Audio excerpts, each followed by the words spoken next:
लीजिए पितामह, आपके लिए। सौभाग्यवती भव।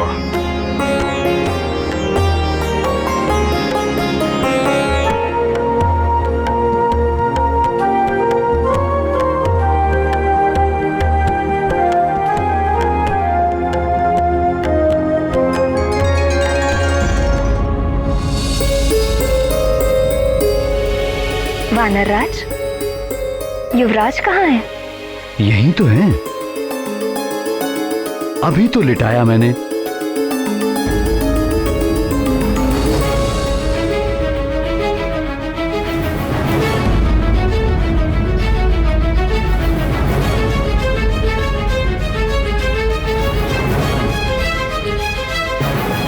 अभी तो यही थे, क्षण भर का समय भी नहीं हुआ, कहां चले गए?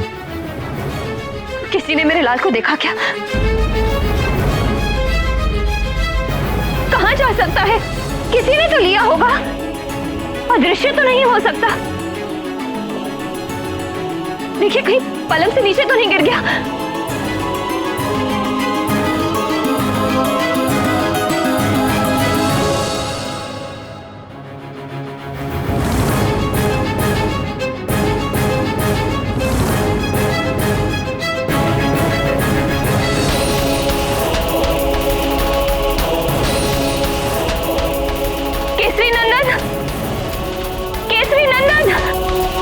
अंजने!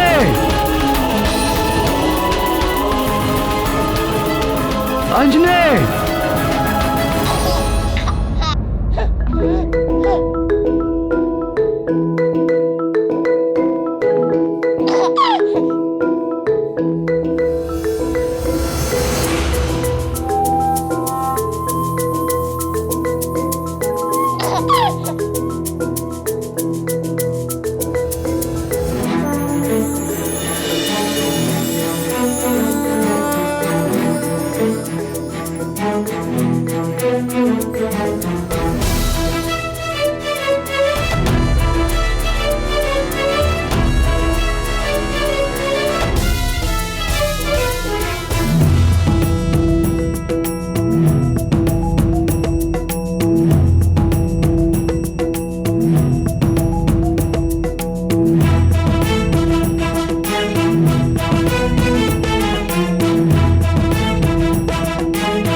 ये कैसा चमत्कार है प्राणवल्लभ?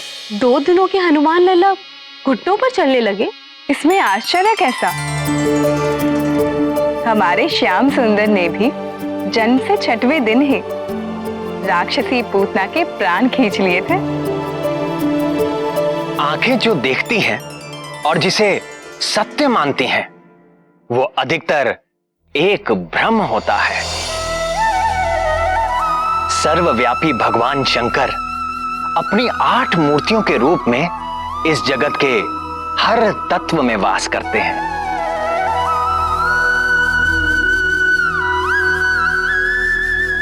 आकाश, अग्नि, जल, वायु और पृथ्वी रूपी 5 महाभूतों में वास करते हुए उनका नियंत्रण करते हैं। और इसके अतिरिक्त महादेव रूप से चंद्रमा में, ईशान रूप से सूर्य में और पशुपति रूप से समस्त पशुओं अर्थात जीव जंतुओं के भीतर रहते हैं।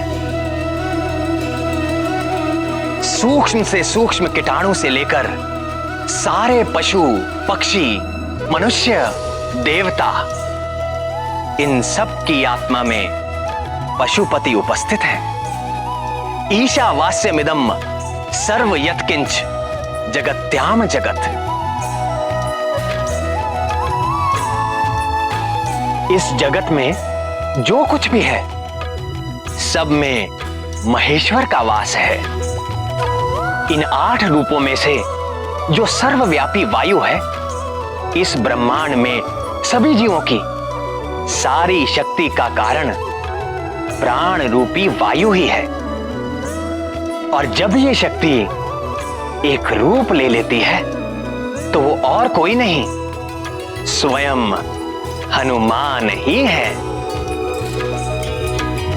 यदि वो प्राण वायु रूपी हनुमान अपने शैशव में ही वज्रकाय हो, महाबली हो, संकट मोचन हो, तो आश्चर्य कैसा। उन्हें देखने वाले निरंतर अद्भुत रस में डूबे रहे तो आश्चर्य कैसा। वो है ही अद्भुत। अद्भुत शिशु, हमारा शत्रु एक शिशु।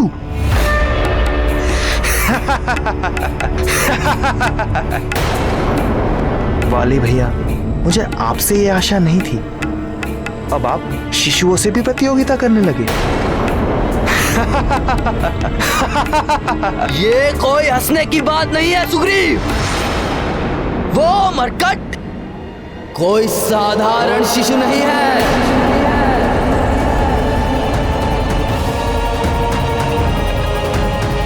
वो शिशु है, किंतु वो मायावी शक्ति संपन्न है। मायावी है तो भी न जाने कितने यक्ष राक्षस आदि घूमते रहते हैं, सब तो हमारे शत्रु नहीं हो जाते। और फिर एक शिशु।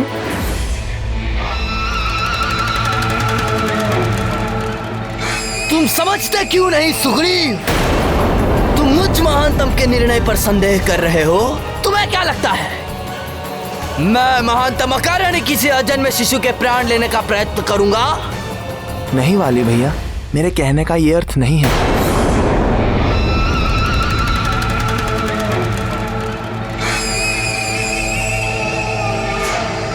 तो क्या अर्थ है? क्या किसी विष भरे सपोले को इसीलिए पालते रहना चाहिए कि वो अभी शिशु है, नवजात है? अरे मूर्ख, बुद्धिमान तो वही है जो विष वृक्ष को बढ़ने से पूर्व ही उसे जड़ से उखाड़ के फेंक दे। वह मरकट हमारे किष्किंधा राज्य और परिवार को ग्रसने वाला राहु है। यदि हमने उसका नाश नहीं किया तो वो हमारा विनाश कर देगा।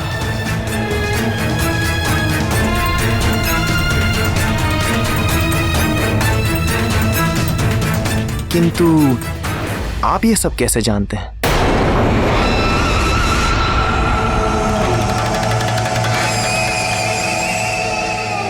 स्वयं देवर्षि नारद जी ने मुझ महानतम को यह सूचना दी।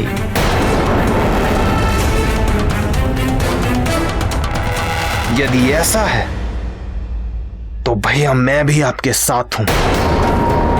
किष्किंधा की रक्षा के लिए मैं अपने हाथों से उसकी जीवन लीला का अंत करूंगा।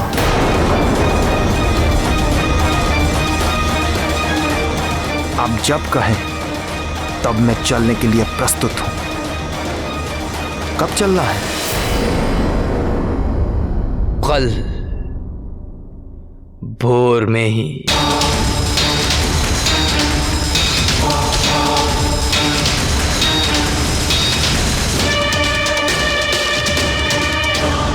गजाननं भूतगणादिसेवितं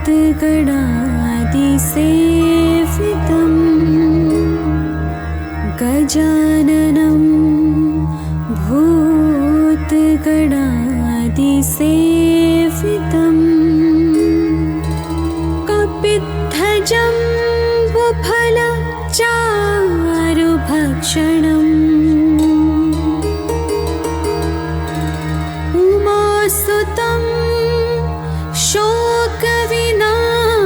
नाशकारकम्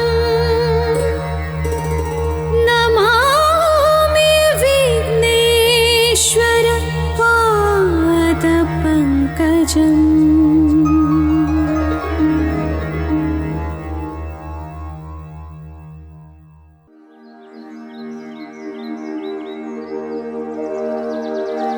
पृथ्वी सगन्धा सरसास्तथापः स्पर्शश्च वायुर्ज्वलनः सतेजः नभः सशब्दं महता सहैव यच्छन्तु सर्वे मम सुप्रभातम्।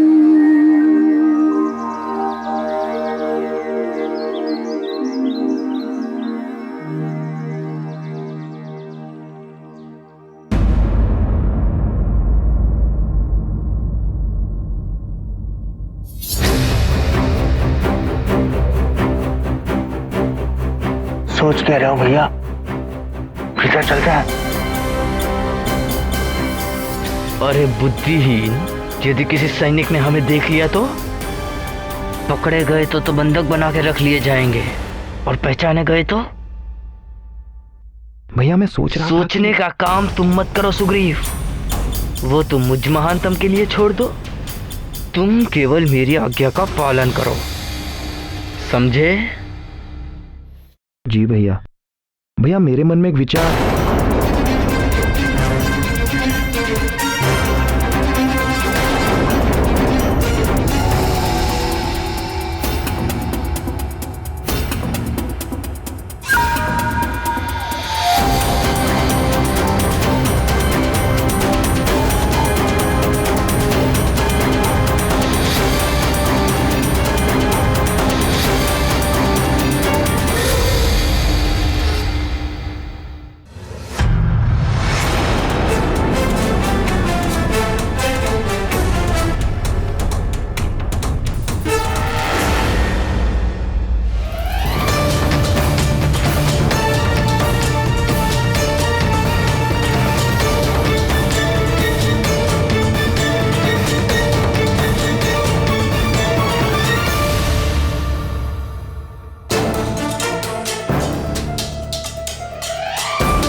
कितना मोहक शिशु है, इतना प्यारा शिशु मैंने आज तक नहीं देखा।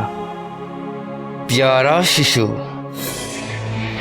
अरे मूर्ख, ये वही मरकट है, हमारा शत्रु, किष्किंधा का शत्रु। किंतु भैया वो मरकट नवजात है, कुछ दिन पूर्व ही जन्मा है, किंतु ये तो 5-6 मास का दिख रहा है।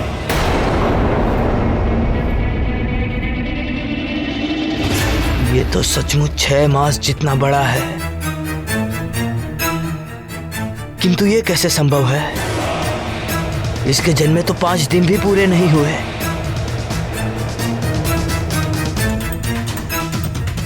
कोई और होगा हमारा शत्रु, ये तो कहीं से भी दुष्ट नहीं लगता। ये तो कितना शांत है, इसे तो देखने से ही मन में आनंद सा उठता है। ये वही शिशु है, मुझ महानतम से ये भूल नहीं हो सकती। किंतु भैया विंतु कुछ नहीं, तू जानता नहीं, ये दुष्ट बड़ा ही भयानक मायावी है। मायावी? मुझे तो नहीं लगता। जब तक प्राणी का कर्म शुद्ध नहीं रहता, तब तक उसकी बुद्धि अशुद्ध रहती है। वो सत्य को सामने देखकर भी देख नहीं पाता। उसके कल्याण का मार्ग बार बार उसके सामने आता है, फिर भी वो उसका चुनाव नहीं कर पाता। समझाने वाले को वो अपना शत्रु समझता है और अंत में अपने सर्वनाश को प्राप्त हो जाता है। विनाश काले विपरीत बुद्धि। वाली परम संत हनुमान को बार बार देखकर भी उससे शत्रुता करता रहा और अपने अंत काल तक ऐसे ही भटकता रहा। कर लिया लल्ला ने स्नान, अब कर लीजिए थोड़ा ध्यान। हार कंठ में कुंडल कान, कितने सुंदर है मुस्कान।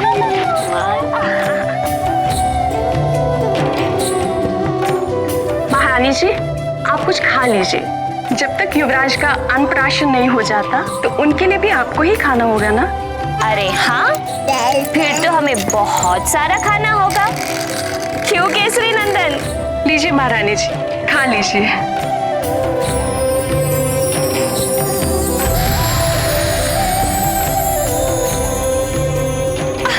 नहीं नहीं नहीं, अभी नहीं। ढाई माँ, आप भी खाइए ना। अभी नहीं, अन्नप्राशन के बाद।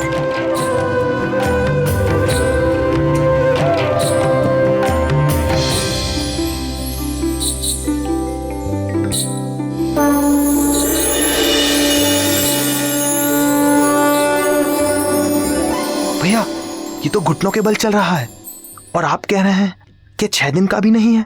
मायावी है मरकट, बोला था ना मैंने। राज जी, थोड़े और बड़े हो जाइए, फिर मैं स्वयं आपको सेब के ऊपर में ले चलूंगी। चलेंगे हम उपवन, खाएंगे फल हम भर मन। महारानी जी, मैं आपके लिए स्नान का प्रबंध करती हूँ। केसरी नंदन, अब मैं स्नान करके आती हूँ।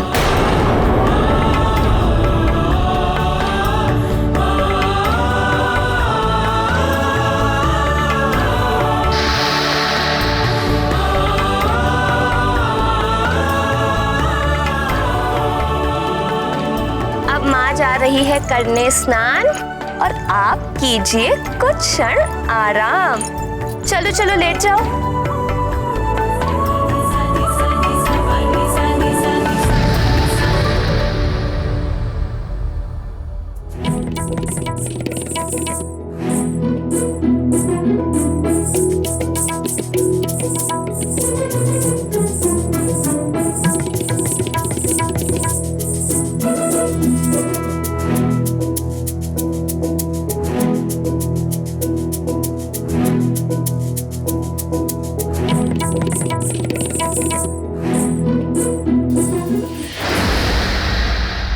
देखो तो इस मायावी मरकट को, 5 दिन का भी नहीं है और सेब खाना चाहता है। किंतु भैया,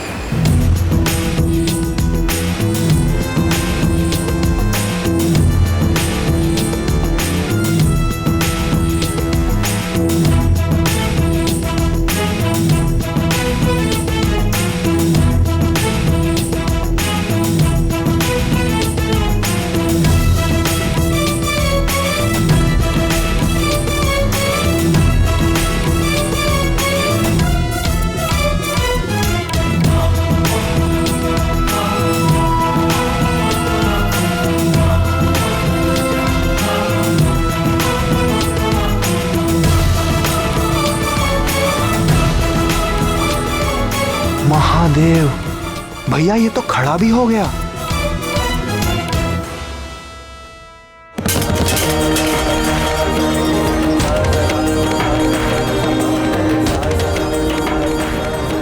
ये तो सच में चमत्कारी शिशु है। चमत्कारी नहीं, मंदबुद्धि, मायावी। स्वयं देवर्षि नारद जी ने मुझे कहा कि ये मरकट तेरे पतन का कारण बनेगा। मेरे होते हुए आपका पतन? कभी नहीं।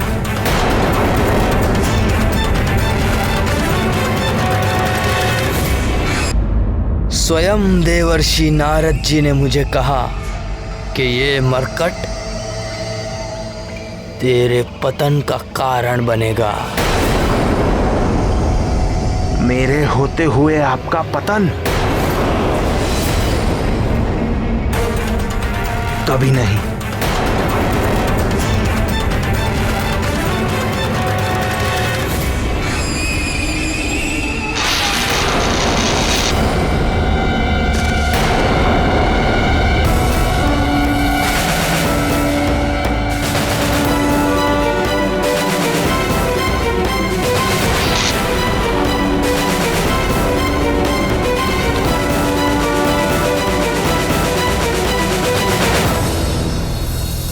वाली जितना दुष्ट और धूर्त है, सुग्रीव उतना ही निश्चल और सरल। कितनी सरलता से वो घमंडी वाली के झूठ में आ गया। निर्मल मन जन सो मोही पावा, मोही कपट छल छिद्र न भावा।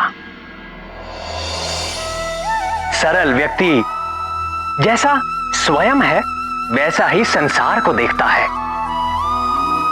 जैसे सुग्रीव का हृदय सरल है, इसी कारण वो मेरा मित्र है। जिसके हृदय में छल और कपट हो वो मुझे पा ही नहीं सकता।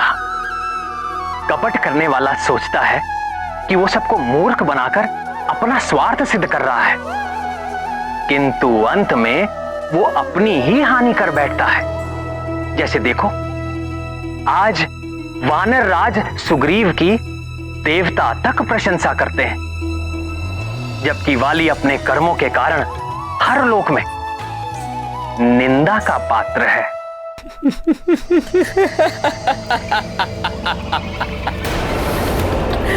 भैया मैं गिर गया और आप हंस रहे हैं?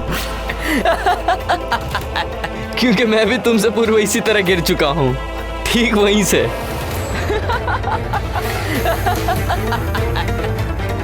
कौन है वहां? कौन है? कहां गए? ये शब्द तो यहां से आ रहे थे, कहां गए?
आपको भी भूख लग रही क्या भैया?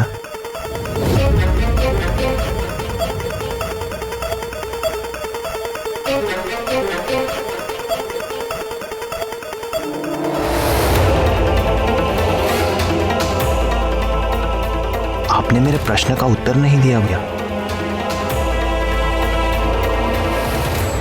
कहाँ ढूंढूं? भैया हमने प्रायः पूरा राजभवन ढूंढ लिया, किंतु वो शांत और सुंदर शिशु अब तक नहीं दिखाई दिया। शांत सुंदर? मरकट बोलो, मरकट शत्रु है वो हमारा। मुझे क्षमा करें भैया, मैं भूल गया था। अब मैं सदा स्मरण रखूंगा। मरकट, मरकट।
प्रणाम वानरराज। आइए अमात्य, कल युवराज के षष्ठी संस्करण की सारी व्यवस्था हो गई? जी वानरराज, आपसे कुछ परामर्श करना था। किस विषय में? 10वें दिन के नामकरण और संस्कार के लिए अतिथि की सूची के विषय में। सर्वप्रथम युवराज के नाना वानरराज कुंजर। वानरराज, मैंने तो उनका नाम सर्वप्रथम लिख लिया था। अयोध्या नरेश महाराज दशरथ से आरंभ करके अंग, उत्कल, कंबोज, कैकई, काशी, मिथिला, सोबीर, चैदियर,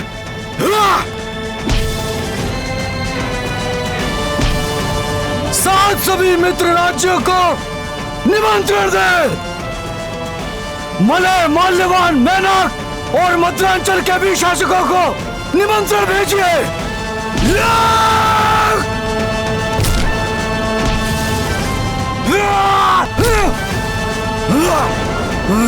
परम पूज्य ऋषि पनग, ऋषि मगध और ऋषि अगस्त को तो आना ही होगा। साथ ही दंडकानन, मतंगारण्य तथा नैमिषारण्य में तपस्या कर रहे सभी ऋषियों को संदेश दीजिए कि युवराज को आशीर्वाद देने अवश्य पधारें।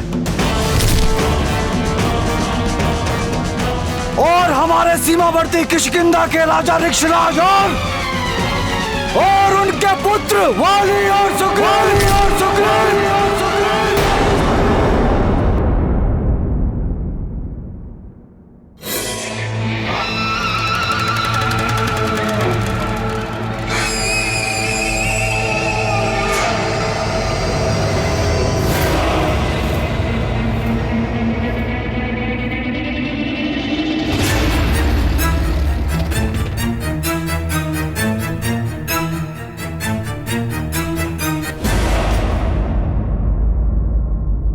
नामकरण के साथ कल के षष्ठी संस्कार में भी उन दोनों को आमंत्रित कीजिए। प्रणाम महाराज। महाराज, ऋषि शवानी के शिष्य आपसे मिलने की अनुमति चाहते हैं। आने दो। जी महाराज।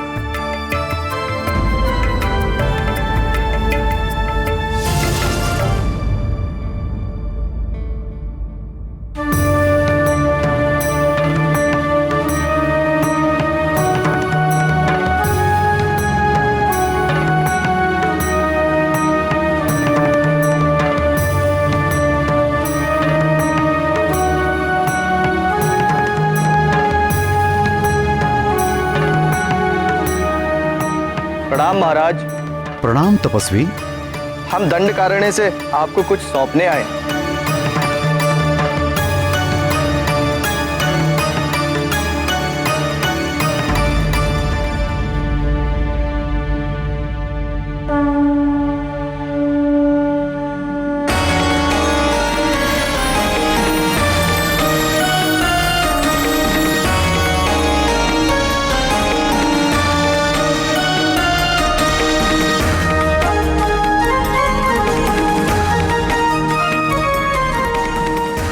यह अष्ट धातु से निर्मित एक सिद्ध गदा है महाराज।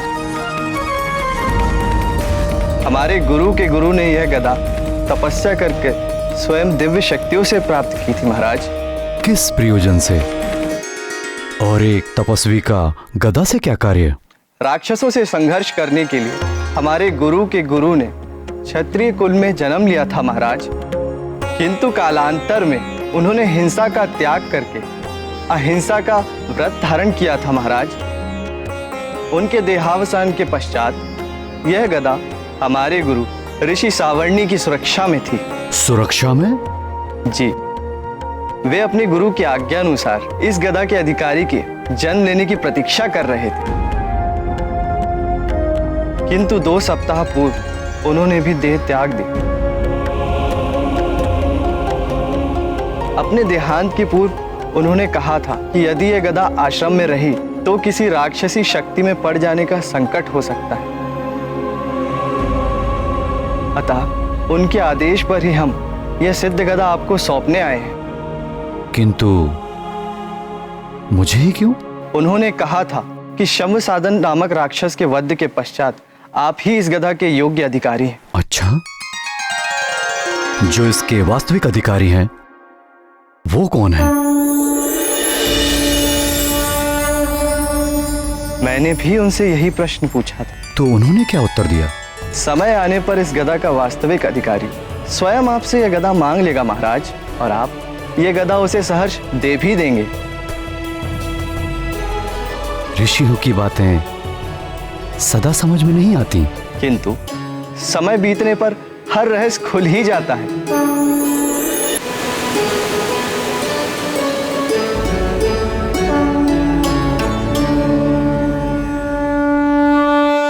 किंतु इस गदा में क्या विशेष है? वानर राज, यह अमोघ गदा है। अपने लक्ष्य पर चोट करने के पश्चात वापस अपने स्वामी के हाथों में लौट आते हैं। और दूसरी विशेषता इसकी यह है महाराज कि इससे टकराने वाला चाहे वो कठोर से कठोर तत्व से ही क्यों ना बना हो, इससे टकराकर खंड खंड हो जाता है।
अज्ञानी।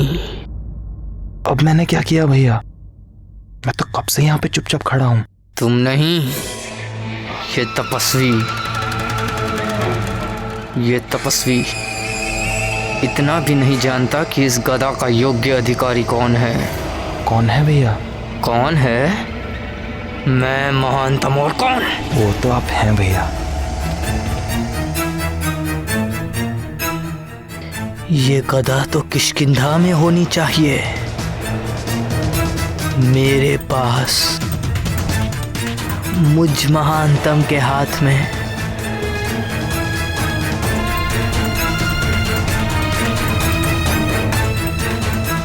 ये तो बहुत ही अद्भुत गदा है। आपके गुरु के गुरु अवश्य ही कुशल योद्धा रहे होंगे। मैं आपका धन्यवाद करता हूं। बताइए इस गदा का मैं कैसे प्रतिदान करूं? नहीं महाराज, हमें कोई प्रतिदान नहीं चाहिए। आप राक्षसी आक्रमण और आतंक से निर्दोष मनुष्यों व प्राणियों की रक्षा जैसे करते आए वैसे ही करते रहे। यही हमारे गुरु की इच्छा थी। प्रजा की रक्षा करना राजा का कर्तव्य होता है और ऋषियों को दान करना भी राजा का कर्तव्य है। मंत्री जी। जी महाराज। इन युवा तपस्वियों को हमारी ओर से 1 सहस्त्र स्वस्थ गायें प्रदान करें। अब आप लोग विश्राम करें और कुछ दिनों तक हमारे अतिथि बनकर रहें। आपकी जय हो राजन। परम शक्तिशाली ईश्वर आपकी भुजाओं में और बल दे, आपके वंश को बढ़ाए और सदैव सुरक्षित रखे।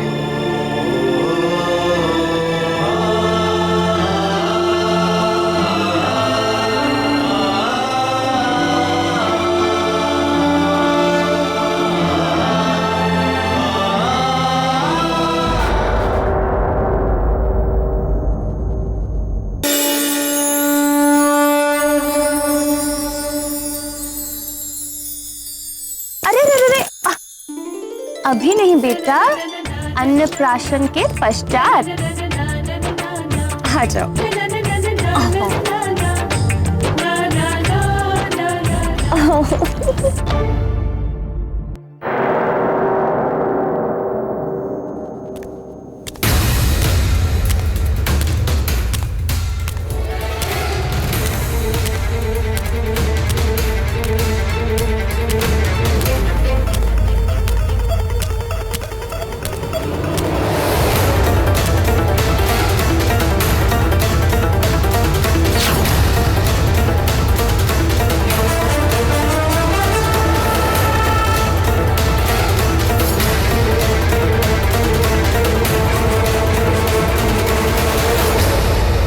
प्रिय अंजने, ये देखो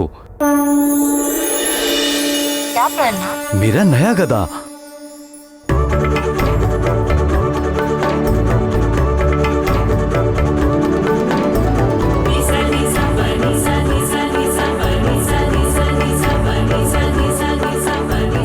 जानती हो इसकी विशेषता क्या है? क्या आर्यपुत्र? ये अमोघ गदा लक्ष्य पर चोट मारकर स्वामी के हाथों में स्वयं वापस आ जाता है। और उससे भी अधिक विशेषता है, ये कठोर से कठोर शस्त्र को एक ही टक्कर में खंड खंड कर देता है।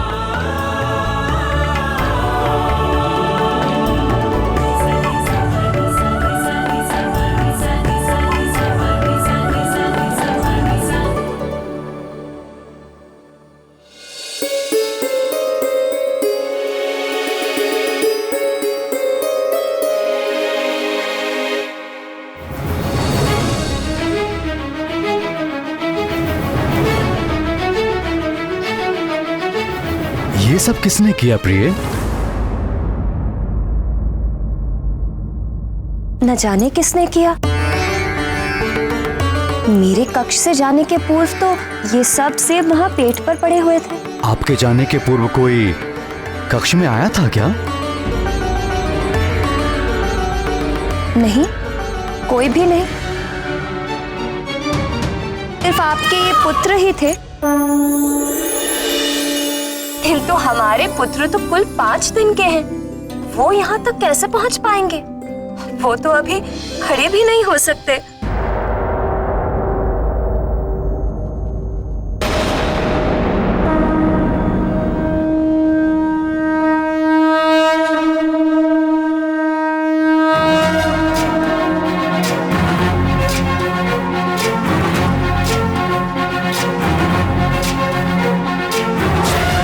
ज्ञान गुण सागर जय कपीसति लोक उजागर जय हनुमान ज्ञान गुण सागर जय कपीसति लोक उजागर दूत अतुलित बल धामा अंजनी पुत्र पवन सुत नामा महावीर विक्रम बजरंगी कुमति निवार सुमति के संगी जय हनुमान ज्ञान गुण सागर जय कपीसति लोक उजागर जय हनुमान ज्ञान गुण सागर जय कपीसति नाथ, उजागर कंचन वरन विराज सुबेसा।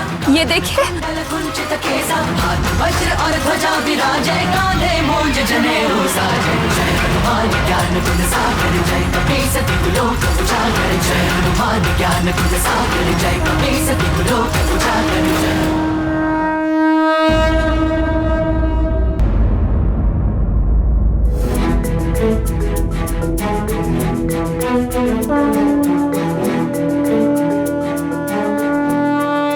नाथ, ये देखिए,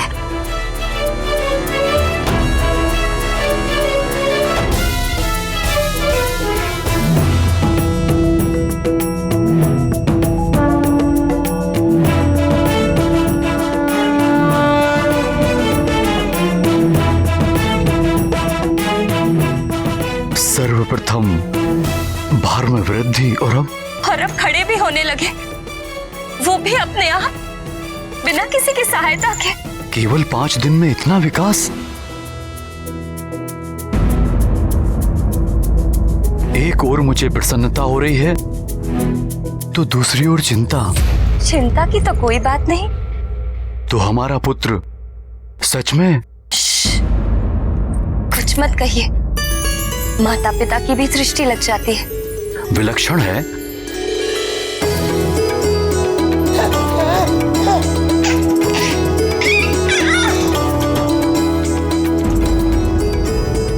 ना हो विकास, ऐसा पुत्र किसका है?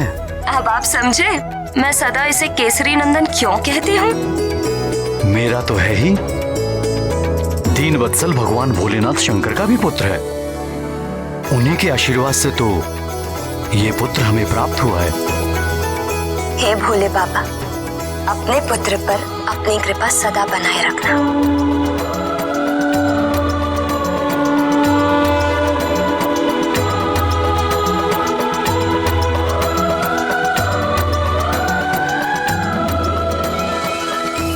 आज तो मुंह मीठा करने के दो कारण हैं। दो? एक तो आंजनेय का अपने पैरों पर खड़ा होना, दूसरा ये अद्भुत गदा प्राप्त होना।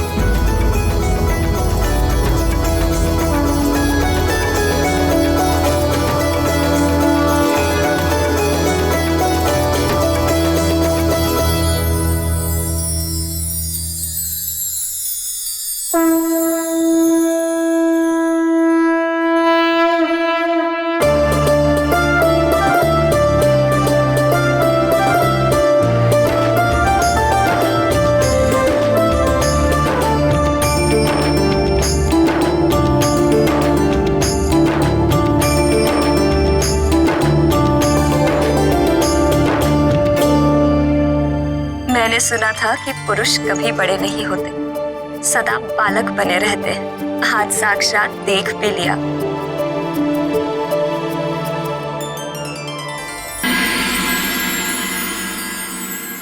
इस मरकट तक पहुंचने का यही एक सुरक्षित मार्ग है।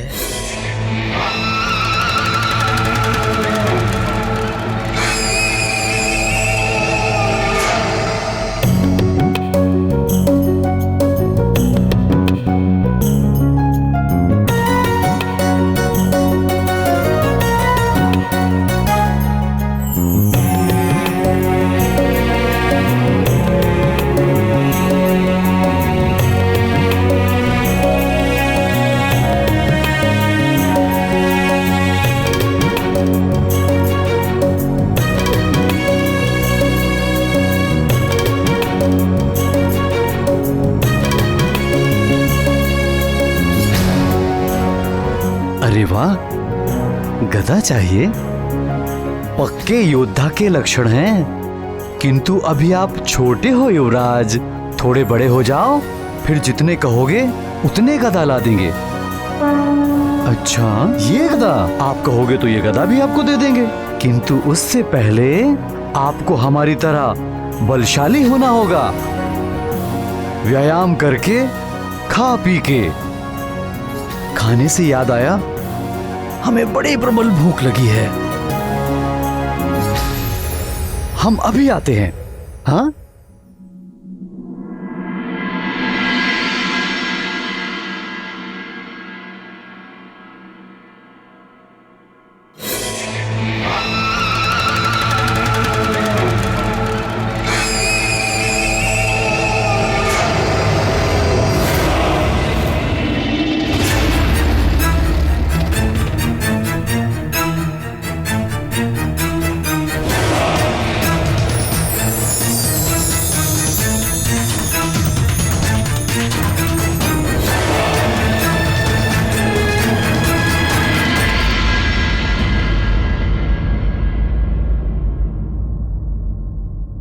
जय राम भक्त हनुमान, जय राम भक्त हनुमान, जय राम भक्त हनुमान, जय राम भक्त हनुमान, जय राम भक्त हनुमान, जय राम भक्त हनुमान, जय राम भक्त हनुमान, जय राम भक्त हनुमान, जय राम भक्त हनुमान।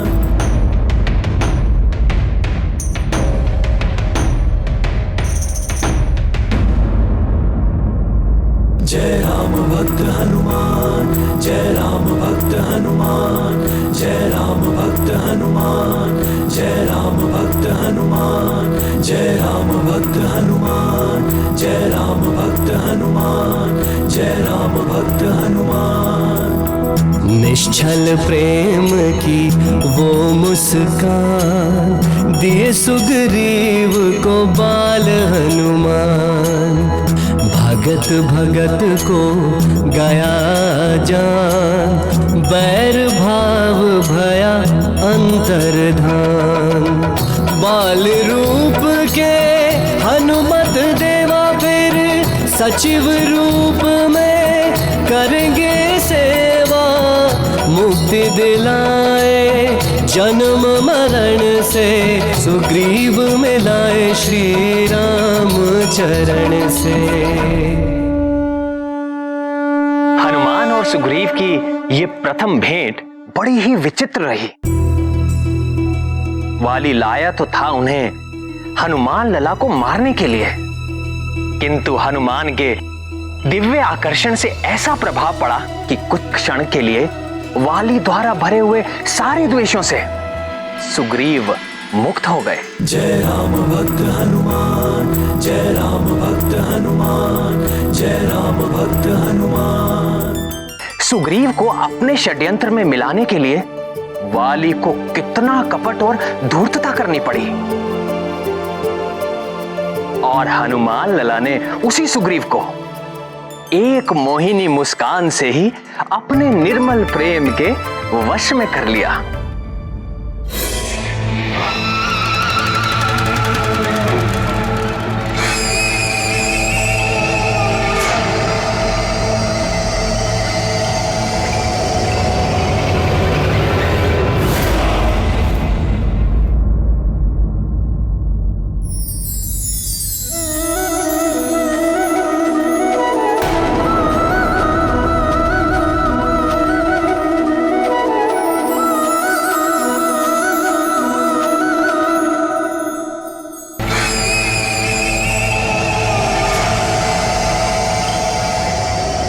सुग्रीव, सुग्रीव, सुग्रीव।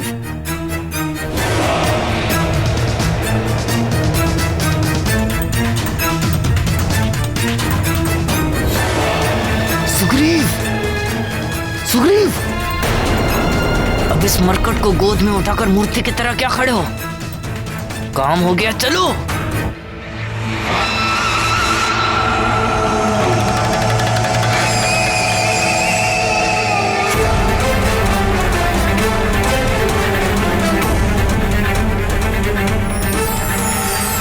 यह अमोघ गदा है कि इससे टकराने वाला चाहे वो कठोर से कठोर तत्व से ही क्यों ना बना, इससे टकराकर खंड खंड हो जाता है।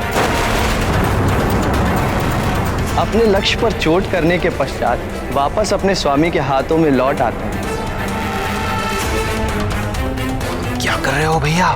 चलो। अरे ठहर तो।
अन्नपूर्णे सदा पूर्णे शंकर प्राण वल्लभे ज्ञानम वैराग्यम सिद्धार्थम भिक्षाम देहि च पार्वते।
देखिए भगवान कैसे हंस हंस कर पागल हो रही है। अरे वानर तो वानर होते हैं, उनका स्वभाव ही वानर का होता है। हाँ प्राणवल्लभ, ये बताइए कि रावण तो बड़ा ही पराक्रमी था, उससे तो देवराज इंद्र भी डरते थे। तो रावण के नाश में सहायता के लिए आपने वानरों का चुनाव ही क्यों किया प्रभु? रावण के अंत के लिए वानरों का चुनाव मैंने नहीं, स्वयं रावण ने ही किया था। स्वयं रावण ने? स्वयं रावण ने? वल्लभ, ये बताइए कि रावण तो बड़ा ही पराक्रमी था, उससे तो देवराज इंद्र भी डरते थे। तो रावण के नाश में सहायता के लिए आपने वानरों का चुनाव ही क्यों किया प्रभु? रावण के अंत के लिए वानरों का चुनाव मैंने नहीं, स्वयं रावण ने ही किया था। स्वयं रावण ने? स्वयं रावण ने?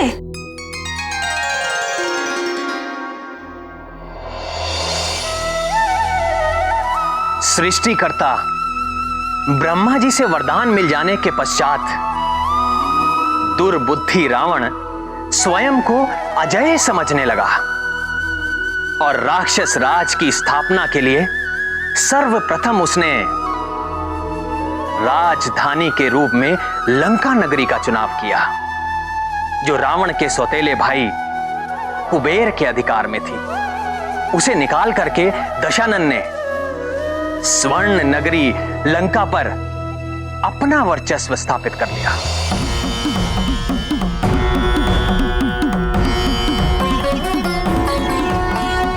फिर पापी रावण ने धनेश कुबेर को पराजित कर उसका दिव्य पुष्पक विमान भी छीन लिया। दुष्ट रावण अपनी विजय का प्रदर्शन करने के लिए संसार भर में घूमने लगा कि देखो, अब इस पुष्पक विमान का स्वामी मैं हूं।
सूर्यदेव, देखिए मेरी शक्ति।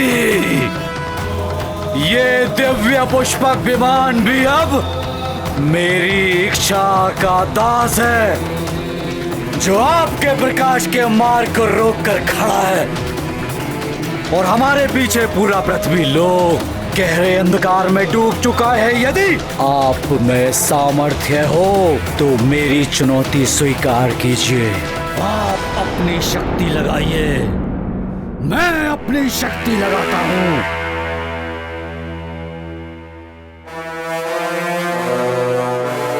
इस उद्दंड अहंकारी से क्या उलझना अरुण? इसका ना तो कोई कर्तव्य है और ना कोई धर्म। हमें स्वयं प्रकाशित होकर इस पूरे जग को प्रकाशित करना है। चलो अरुण। सारे देवता दशानन की उपलब्धि से जलते हैं।